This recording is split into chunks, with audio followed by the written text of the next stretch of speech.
A very good evening and welcome to Wednesday's programme. First tonight, a warning that homeless people will die if council cuts go ahead. It's come from the head of this region's largest homelessness charity. The Framework Housing Association says all of its hostels and supported housing in Nottinghamshire would have to close. The charity has helped hundreds of people sleeping rough here in the East Midlands this year. And it's already sending some to emergency shelters that have been set up in churches. Our social affairs correspondent Jeremy Ball is in Gedling near Nottingham tonight. Good evening, Jeremy. Hello there, Dominic. Yes, this is Elizabeth House. It's a 21-bed hostel for people who need somewhere to live urgently, but it's one of several centres in Nottinghamshire that could soon be facing closure. And that's happening just as demand for these services is growing, so much so that some people are now being sent to sleep in churches. The last resort when your luck runs out, a space on a floor in a church hall. Lloyd used to be a chef at a Nottingham hotel, but when he lost his job, he got stuck in a vicious circle. 6 weeks I've had no money off the job centre. New claim got closed down because I missed an appointment, because of my homelessness. That closed down, I've had to make a new claim, start all over again. This being here has put me, instead of being on the street, somewhere warm, comfortable, meet a few people that I know.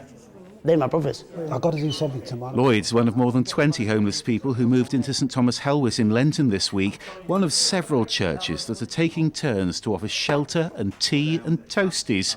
They've all been referred here by a Nottingham drop-in centre. There is a waiting list nearly every night. And it's not just the emergency help as well, it is putting people on the path to rebuilding their lives. Help yourself to sugar. It's striking how many of these men had jobs until the hard times hit. Stephen walked here from Liverpool after his market stall takings dried up. It got to the point I was living in darkness for a few months. I had to come back to Nottingham, and now I'm on the bottom of the ladder and I'm trying to work my way up to the top, and I know I can do it because I've done it in the past. The winter shelters are part of a wider push to eradicate rough sleeping. The official figures have been falling for years, but now warnings that progress could be jeopardised by cuts. Jason Marriott runs a street outreach service for Nottinghamshire, Lincolnshire and Rutland. It's helped hundreds of rough sleepers this year. We've worked with people in their 70s that are suffering with cancer that we found rough sleeping, and we've also found 15 and 16-year-olds, camping out. If the cuts go through that were proposed, if we've got no accommodation services to refer people into, we've got no preventative services to prevent people from losing their homes or losing their tenancies, then we're going to see an impact on the streets. We're going to see a rise in rough sleeping. These temporary shelters aren't the solution to that, but for now, they're providing a lifeline. And it's a similar picture right across the region, really. In Derby, another group of churches are providing temporary winter shelters, just as the City Council there cuts funding for voluntary groups. Over in Leicester, 2 shelters are currently under threat. The council there is looking at cutting £1 million from its homelessness services.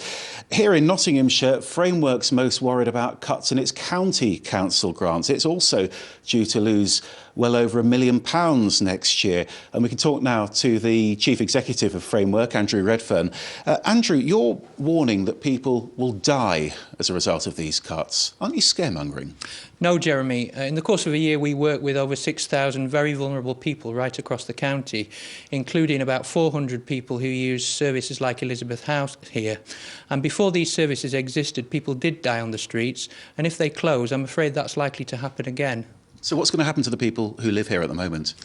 Some of them will sleep rough, some of them will end up in hospital or in care homes or in prison or in other kinds of institutions. More people will present to accident and emergency departments, to GPs, to all kinds of public services, and that will have a great cost. And the County Council says, look, they simply don't have the money because of cuts to their government funding. So aren't their hands tied over this? Central government is reducing funding to local government, but to nowhere near the sort of extent of the cuts that we're facing here.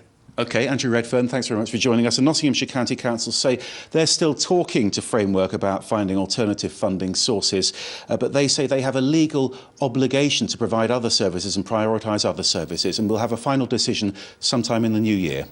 We'll await that decision. Thank you very much, Jeremy.